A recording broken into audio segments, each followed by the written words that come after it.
pirin ifadesiyle dünya lezzetleri zehirli bala benzer, lezzeti nispetinde elemi de vardır. Kem hassenet lezzeten lil mer'i katileten min haythu lem yedri enne semme fi'd-desemi. Kaside-i Bürde'de Ruseyri böyle diyor. Kem hassenet lezzeten lil mer'i katileten. İnsanı öldüren nice şeyleri insana lezzetli şeker şerbet gösterdi. Zavallı bilmiyor ki o balın içinde zehir var. Öyle bir çağrıya uyarak yer değiştiren, konum değiştiren dünya kadar insan oldu. Dünya kadar derken yerinde sabit kademlere nispeten hep aynı izleri takip edenler, aynı yere ayak basanlar. Onlara nispeten çok sayılmaz öbürleri.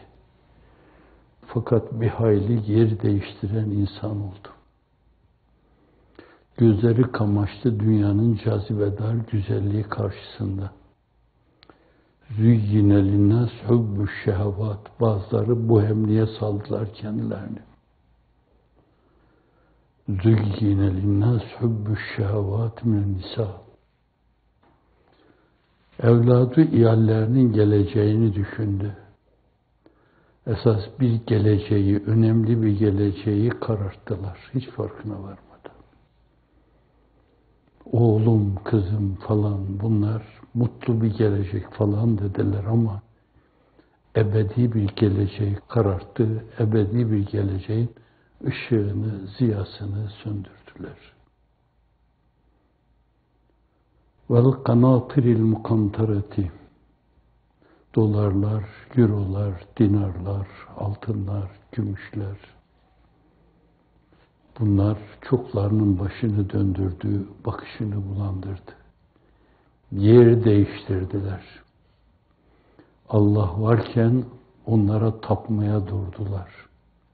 Onların da meseleyi nereye çekeceği belli değil. Vel fiddati vel haylil musavvemeti vel an'am. O zamanlar at katır insanların binekleri olduğundan dolayı onlar bahsediliyor. Zırhlı arabalara kandılar. Altınla yaldızlanmış klozetlere kandılar. Banyo havuzlarına kandılar, aldandılar. O badirede iç içe yandılar. Hafizanallah. Çok defa ehli dalaletin, dünya perestlerin akıbeti bu olmuş.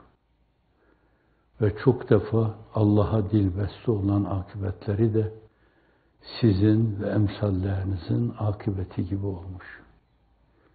Fakat mutlak bir karar mı olmamış? Muvakkat bir husuf ve küsuf yaşanmış. Muvakkat ay küsmüş, güneş darılmış. Bazı şeyler kararmış. İnsan gündüzü gece sanmaya başlamış insan olarak. Nihayet gözlerinin güdümünde, kulaklarının güdümünde, dilin dudağın güdümünde, başka türlü olması da çok zor. Her şeyi onun güdümüne vermeyince bir insan çok farklı güdümlere girebilir. Değişik kulluklardan kurtulmanın yolu sadece ona kul olmaktan geçer. Ona insan sadece ona ama sadece ona kul olamamışsa 50 türlü şeye kul olmadan paçayı sıyıramaz. İnsanız nihayet değişik şeylere takılabiliriz. Ama o sarsılma, kısmen sendeleme, kısmen sürçme bence olduğuyla kalmalı. Onu hemen bir doğrulma, yine aynı yolda azmirah edip yollar ben sizin emrinizde değilim, sizler benim emrimdesiniz deyip yürüme, yollara ayak öptürme. varacağınız tepelere ayak öptürme, el öptürme. Gerçi el öptürmeye, ayak öptürmeye meraklı değilsiniz sizler. Fakat siz istemeseniz dahi yollar ayağınızı öper. Ona doğru giden yollar ayak öper. Öyle bir takdirle gidersiniz. Ve öyle bir takdirle hayatınız noktalanır. Sizden evvel doğruluğu temsil eden insanlar, sizin öşrünü çektiğiniz şeyin onunu birden çekmişlerdir. Onunu değil. Onun 2 katını birden çekmişlerdir. Dağların tepesine çektikleri inseydi, dağlar Lut gölüne dönüşürdü. Çekmişlerdir. İnanan insanların kaderidir. Çok tekerrür eden şey, bu da tasdi yapmaz inşallah. Hazreti Nuh bildiğimiz çeken insanlardan, Hazreti Hud çeken insanlardan, Hazreti Salih çeken insanlardan, Sodom, Gomorra kahramanı, evet böyle peygambere kahraman demek bu türlü evsafla caizdir. Yoksa onlardaki fetanettir. Efendim, çeken insanlar, bir avuç bir şey oradan alarak ayrılmamışlar, ayrılmayı düşünmemişler. El etek silmiş, du cihandan el yudum demiş, hanım kalmadı diyerek ayrılmışlardır ayrıldıkları yerden. İnsanlığın iftihar tablosuna kadar hepsi dünyadan böyle ayrılmış ve hiçbir şey geride bırakmamışlardır. Efendimizin geride bıraktığı, içinde yattığı o hücre-i saadettir. Orasının ihtimal kendisine merkat olsun diye tutmuş elinde. Yoksa burayı da alın mescide katın derdi orada. Ama orada sultanlar yatıyor. 3 tane. Sultan. Cihan sultanlığıyla değiştirilmeyecek sultanlık sahibi sultanlar yatıyor. Birini Ayşe validemiz kendisi için düşünüyor. Hazreti Ömer bir zehirli hançer ile hançerlenince Ayşe validemize ne terbiyedir bu? Devlet reisi. 2 süper gücü yere sermiş devlet reisi. Anamıza haber gönderiyor. Acaba müsaade buyururlar mı? Ben o peygamberimizin yanında ayaklarının dibine gömülmek istiyorum. Mübarek annemiz de öyle cüvammettir ki ben orayı Efendimizin yanında kendim için düşünmüştüm ama Ömer'i nefsime tercih ederim. Ve 3. şahıs, o da candan sevdikleri insan berzah hayatını beraber yaşıyorlar orada. Aynı selat selamları paylaşıyorlar. Siz gönderiyorsunuz, muvaciheye çarpıyor, yankılanıyor orada. Paylaşıyorlar aralarında. Paylaşma değil, o iş katlanarak onlara intikal ediyor. Onlar nasıl orada katlanmış, bir 3 olmuş. Dolayısıyla sizden giden bir şey 30 oluyor orada. 30 oluyor. Ve onlara ulaşıyor. Antiparantez. Esselamu aleyke eyyühen nebiyyü ve rahmetullahi ve berekatuhu. Her tahiyyatta söylerken bu Allah'ın ona söylediği bir şeydir. Bize de bir emanettir. Onu söylerken El-Hüccetü Zehra'da ifade edildiği gibi doğrudan doğruya Hazreti Resulü Zişan'a sunuyor gibi. Muvacihede sanki oradan içeriye bakıyor gibi. Sanki o da içeriden bize bakıyor gibi. Bakalım ne diyecekler diye onu bekliyor gibi. Siz sadakatinizin ifadesi olarak Esselamu aleyke eyyühen nebiy.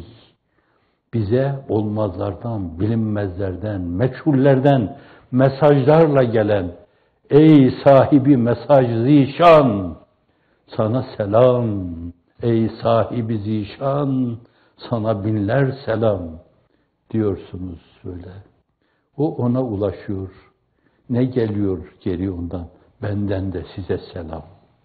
Benden de size selam. Kendi buyuruyor. Bana bir salatü selam okunduğunda melek bana der ki falan Ali Veli, Cemal Hoca, Reşit Hoca, Osman Hoca, Ramazan Hoca sana bir selam gönderdiler. Sen de benden onlara selam gönder. Onlara selam de Harun, selam Reşit, selam İsmail, selam İbrahim, selam Osman. Ne gönderiyorsunuz, ne alıyorsunuz?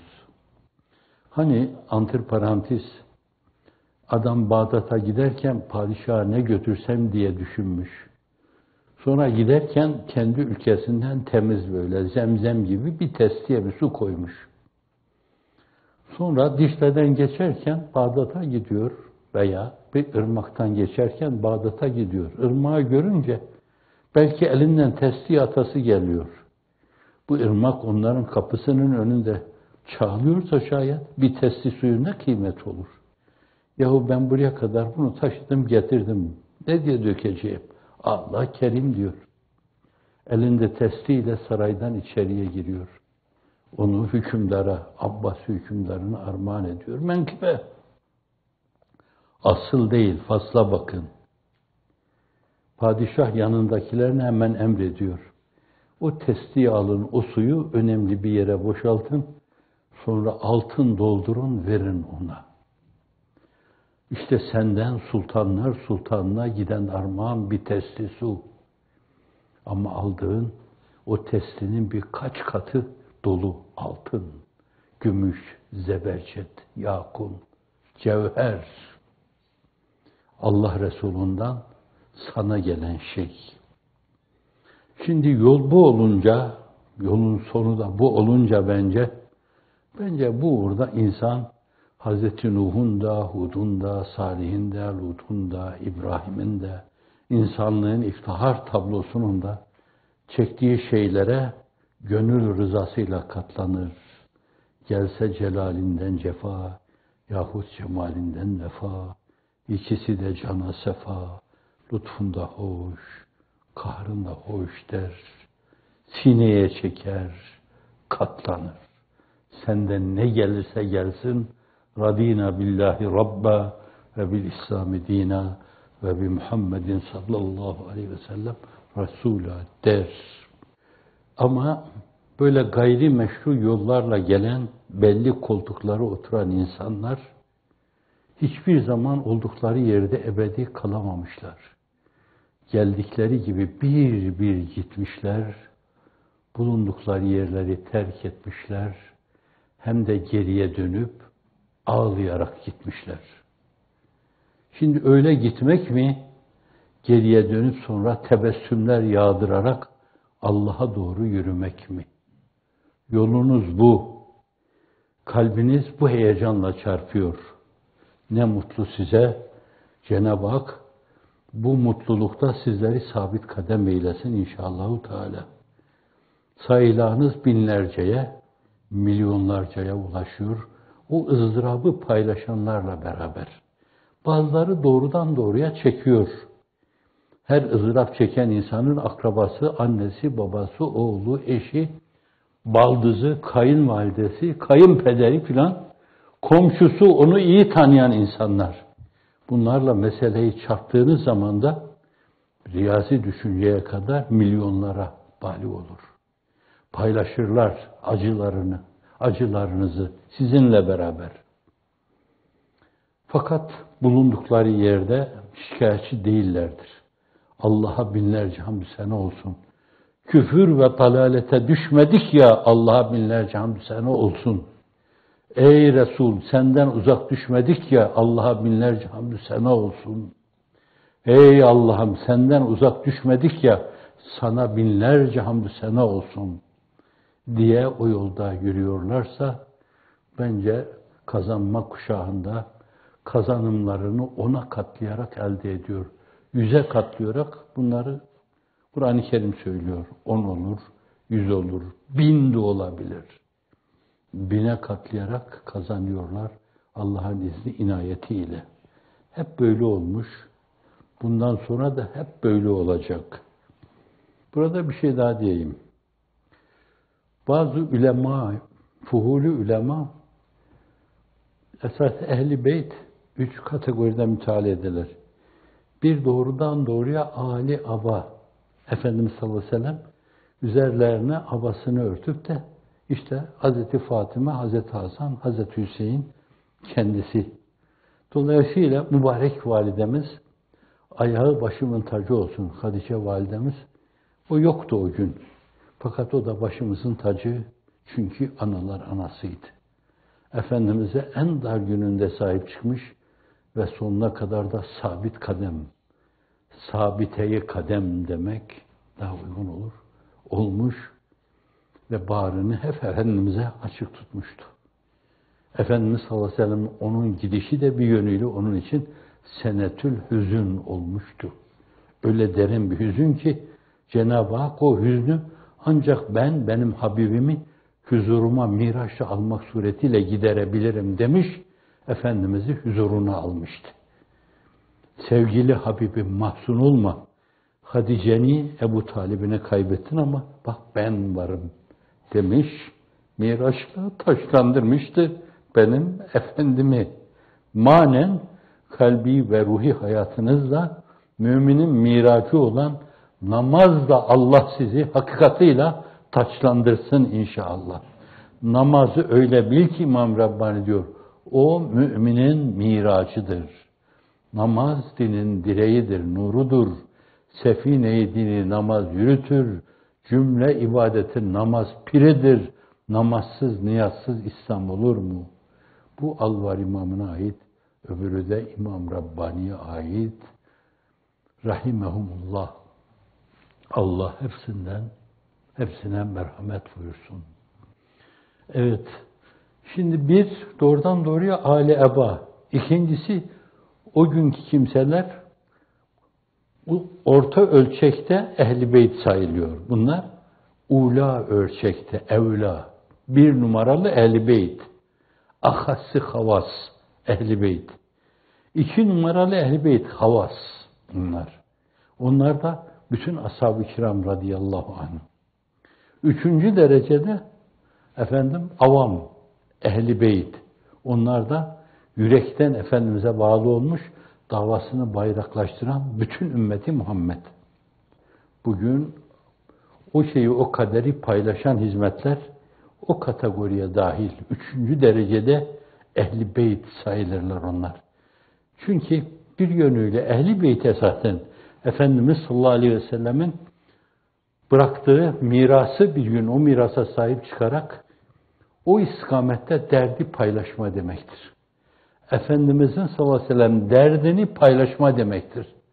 O nasıl فَلَعَلَّكَ بَاخِيُّ نَفْسَكَ فَلَعَلَّكَ بَاخِيُّ نَفْسَكَ alem inansın diye adeta ölürcesine bir ızdırap içinde yaşıyordu. Aynen günümüzde de benim Efendimin namı celili güneşin doğup battığı her yerde minarelerde birer ses ve soluk haline gelsin diye koşturan insanlar günümüzde Ehl-i Beyt'in vazifesini temsil ediyorlar. Dolayısıyla 3. derecede Ehl-i Beyt sayılırlar bence. Böyle bir payeyi başka şeyle değiştirmemeliler. Her birerlerine bir İstanbul fethi verilse, bence yine bu payeyi vermemeliler onlara. Varsın başkaları kapkara saraylar karşısında rükûa, secdeye varsınlar. Bunlar öyle bir şey karşısında serfuru etmiş, el pençe divan durmuşlar ki bence bütün dünyalar verilse yine de bence onun dengi olamaz, ona mukabil gelemez. Evet, bir kere o şeref, o paye yeter yani. Âl-i Beyt dediğimiz şey, nübüvvet Efendimiz'le sallallahu aleyhi ve sellem mühürlenmiş. Hatemül Enbiya. Fakat o misyonu ondan sonra eda edecek olan evliya, asfiya, ebrar, mukarrebin. Bunlar da çoğunluğu itibariyle onun mübarek sulbünden gelenlerde aranması lazım yani. Yani Hazreti Hatice'den dünyaya gelmiş Hazreti Fatıma, Hazreti Fatime'den dünyaya gelmiş Hasan, Hüseyin efendilerimiz, onlardan dünyaya gelen İmam Cafer-i Sadık gibi, Zeynül Abidin gibi, Muhammedül Hanifiye gibi kimseler günümüze kadar devam etmiş. Öteden beri Ahl-i Beyt vazifesi hep görülmüş. Çağımızda da çağın sözcüsü Ahl-i Beyt olduğu, kendisi ben öyle olduğumu bilmiyorum diyor. Fakat bunun hayatı seniyesini karıştıranlar belli bir dönemde İslam dünyasında yaşanan, günümüzde yaşandığı gibi baskılar karşısında Anadolu bir güven yeri olması itibariyle oralardan kaçıp gelip ulaşılmayan bir yerde, bir tepenin başında çok küçük bir köye sığınan bir ailenin çocuğu olabilir. Fakat kendisi öyle nesebi kütüklerde, kayıtlarda öyle görünmediğinden dolayı ama birileri tespit etti onu. Öyle görünmediğinden dolayı ben öyle olduğumu bilmiyorum diyor. Aslında bu onun kendisine ait tevazu, mahviyeti, hacaleti, mesleğinin esası da o olduğundan dolayı mesleğinin esasına meseleyi bağlıyor. Öyle diyor. Ama kim olursa olsun yani bugün o yola baş koyan insanlar Ehl-i Beyt vazifesini görüyorlar Allah'ın izni inayetiyle. Dolayısıyla da antiparantez arz edeyim. O Ehl-i Beyt'i Hazreti Ali, Hazreti Hasan, Hazreti Hüseyin'i başlarında bir yönüyle birer kumandan gibi gördüklerini hatırdan çıkarmamalılar bence. Ama onlar da çektiler. Birisi zehirlenerek şehit edildi. Öbürü de Kerbela'da, Revan Nehri kenarında şehit edildi. Çevresindeki 30-40 tane insanla beraber. 30-40 tane insanla beraber bir insan bir yerde bulunuyorsa bence onu tehlikeli görmek, tehlikenin ne demek olduğunu bilmeyecek kadar bağışlayın. Ahmaklığın ifadesidir. O ahmaklığı o çağın Yezid'i yapmıştı. Yezid, fiil-i müzari kelimesi Zade Yezidi'den geliyor. Daha da ziyadeleşerek çağımızda çağın Yezidleri yaşıyor. Evet, arta müzaaf Yezidler, mükaf Yezidler. Daha başkalarını saymama lüzum var mı? Yok yani. Biri diğerini çağrıştırdığına göre bence israfı kelam olur. Diğerlerini siz tahmin edin. Böyle uykuya dalmış kafanızdaki nöronlar harekete geçer, uyanırlar. Galiba şu da o kategoride müteala edilebilir, şu da o kategoride müteala edilebilir, şu da o kategoride müteala edilebilir. Ama antiparantez bir şey diyeyim. Bence bunları söyleyerek, düşünerek hayal dünyanızı kirletmeyin. O hayal dünyanızı yapmanız gerekli olan şeyler için pak, temiz, Türkçemizde kullanılan tabirle piru pak kalmasına dikkat edin. Nöronlar ne kadar temiz kalmışsa insan o ölçüde isabetli düşünür, isabetli karar verir. Günümüzün insanı isabetli düşünmeye, isabetli karar vermeye çok ihtiyacı var. Bu kadar sıkışıklık içinde nasıl isabetli karar vermeliyiz ki Allah'ın izni inayetiyle meseleyi durdurmaya, önünü kesmeye çalışan insanlara karşılık biz durmadan Allah'ın izniyle yolumuzda yürüyüp gidelim hedefimize doğru. Hiçbir şeye takılmadan Allah'ın izni inayetiyle. Çünkü bu yol Ehl-i Beyt yolu. Ehl-i Beyt olsaydı bugün onlar 1000 sene yaşasalardı, 2000 sene yaşasalardı sizin yaptığınızı yapacaklardı. Ne yapacaklardı? Namı Celili ilahinin dört bir yanda bir şehbal açık bayrak gibi dalgalanmasını temine çalışacaklardı. Şöyle böyle Efendimiz'den sallallahu aleyhi ve sellem tevarüs ettikleri gelenek mi, ananeler mi, ef'al-i nebevi mi, takrirat-ı nebevi mi, her neyse şayet bütün o güzellikler mecmuasını birer gerdanlık gibi ulaştıkları her yerde insanların boyunlarına takacaklardı. Alın bir tane de siz boynunuza takın. Alın bir tane de siz boynunuza takın. Bazılarında onların hakikaten yürekleri hoplayarak La ilahe illallah duygusuna sevk edecek. Bazıları da yumuşak bakmaya sevk edecek. Bazılarında da ya bunları iyi insanlar, diyaloğa da açık insanlar falan duygusuna sevk edecek. Dolayısıyla dünyada hep Muhammedi bir hava sallallahu aleyhi ve sellem esip duracak. meltemler eserken her yerde Muhammedi bir koku duyulacak sallallahu aleyhi ve sellem. Adeta bir ıtriyat çarşısı gibi güzel bir gül kokusu herkes duyacak. Farklı bir mülahaza.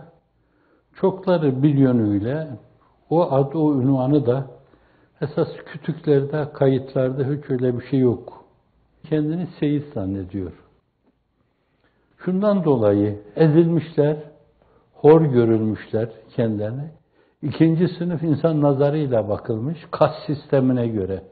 Dolayısıyla bir kompleks içine itilmişler böyle. Oysa ki insan insandır. Onu hor görmek, hakir görmek, senin horluğunun, hakirliğinin ifadesidir. Bir yönüyle kendi konumunu belirlemiş oluyor. Ne olduğunu ortaya koymuş oluyor. Dolayısıyla da böyle bir kompleksten dolayı bazıları ne yapsam, ne etsem diye ben kendime en iyisi mi ben etrafıma Âl-i Beyt'ten diyelim. Hele bir de böyle kaderden kendisine bir tekye, bir zaviye eğer lütfedilmişse şayet birisi bir tekke açmış, ona da bir hilafet vermişse böyle çok rahatlıkla o artık Efendimiz sallallahu aleyhi ve sellemin torunlarından birisi gibi orada, Ehl-i Beyt'ten birisi gibi. Böyle bir Ehl-i Beyt var. Buna Ehl-i Beyt-i Kâzibûn denir. Dinlerinden, diyanetlerinden dolayı bir şey denemez. Komplekslerinden dolayı ölü olmadıkları halde ölü olduklarını iddia ettikleri için bir yönüyle günaha girmiş olurlar. Yalan söylüyorlar çünkü. Doğru değil esasen. Ehl-i Beyt'in başına hep gelmişti kader. Peygamberlerin başına gelenler eşeddün nâsi belâen sümmel emsel fel emsel. Belanın en çetin, en zorlusu peygamberlerin başına gelmiştir. Efendimizin başına hepsinden fazla gelmiştir. Ondan sonra da seviyesine göre diğer halis müminlerin başlarına gelmiştir. İşte yani Hazreti Ali'nin başına gelen şey. Hazreti Fatıma validemiz Efendimiz'den sonra zannediyorum herhalde 6 ay kadar ancak dayanabildi. O yüzden dayanamadı. Mübarek anamız gitti. Ama 2 tane zebercet evlat bıraktı geriye.